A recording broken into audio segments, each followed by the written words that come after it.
जों कनफ्लिक्ट जानो गोनां मा दङ बिथाङा हाग्रामा महिलारि बिथाङा एबसुजों बा आंजों कनफ्लिक्ट जानो गोनां गैया खारन बिथाङा बैसोआव आंनिख्रुइ देरसिन जों बिथांखौ बिदा हिसाबै सनमान होयो बिथाङा काउन्सिलनि माने चिफ आरो सरकारनि मुरब्बी हिसाबै बिथांखौ सनमान होयो जोङो दिल्लीनिफ्राय एनाउन्स खालामदोंमोन जे बिथांजों जोङो थोंजोङै बर' एकर्ड इमप्लिमेन्टेसननि सायाव हारिनि सार्थनि थाखाय जों रायलायगोन आरो 29 तारिखनि जे जोंनि माने बर' आफादफोरनि जे 25टा बर' आफादफोरनि जे सावरायनाय जोङो बिथांजों थोंजोङै बे जे रिकमेन्डेसन ग्रुप अफ मिनिस्टारनि 6 कमिउनिटिनि एसटिनि सायाव जों सावरायगोन होननानैसो रिजलिउसन लादोंमोन आरो थांनाय समावबो बर' हारिनि सार्थआव राजखान्थिखौ जों खौसेयै ज' खालामनानै आवगायलांनायनि खोथाखौसो सानबाय थादों जों जथेस्थ' रेस्ट्रेन्ट निउट्रेल आरो जों जथेस्थ' माने बयजोंबो गोरोबनानै हाबा मावनो थाखाय जेब्लायबो जों रेडि खिन्थु बिथाङा राजखान्थि सार्थनि थाखाय आं दहाय बुंनाय बायदि जे सोरखौबा कालार होनानै एसटिखौ होबथाग्रा होननानै एबसुनि सायाव दायखौ जाबसिननानै एबसुनि सायाव ब्लेम होनानै गुबुन हारिनि भट मोननायनि बे मोनसे प्रक्रिया बे मोनसे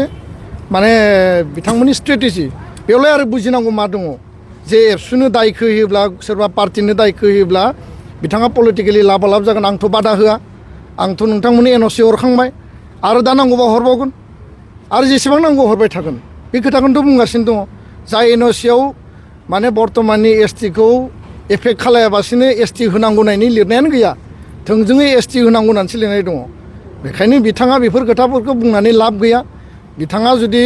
बर' जानानै एसटि जानानै काउन्सिलनि मुरब्बी जानानै सासे संग्रामि नेता जानानै जोंनि बिदा जानानै बिथाङा जुदि एबसुनि सायावसो जुदि आक्रमन खालायोबा एबसुनो दाय जाबसिननानै हारिनि अस्तित्वखौ खैफोदाव खोलैनानै बिथाङा जुदि गुबुन हारिनि भट मोननायनि थाखायसो जुदि स्ट्रेटेजिखौ प्लान खालायोबा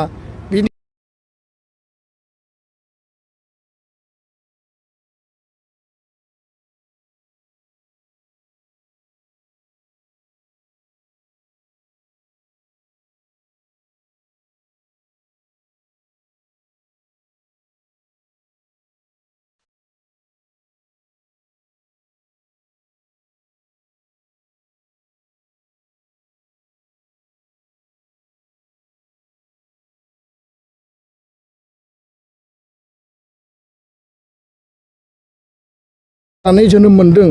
इयुनाव 2 कौटि दाजाबनायनि उनाव बे एसटिनि अस्तित्वआ मा जागोन बिथाङा गावनि गथ' गथायनियावबो सोंना नायनो हायो खेबसे जे फिसा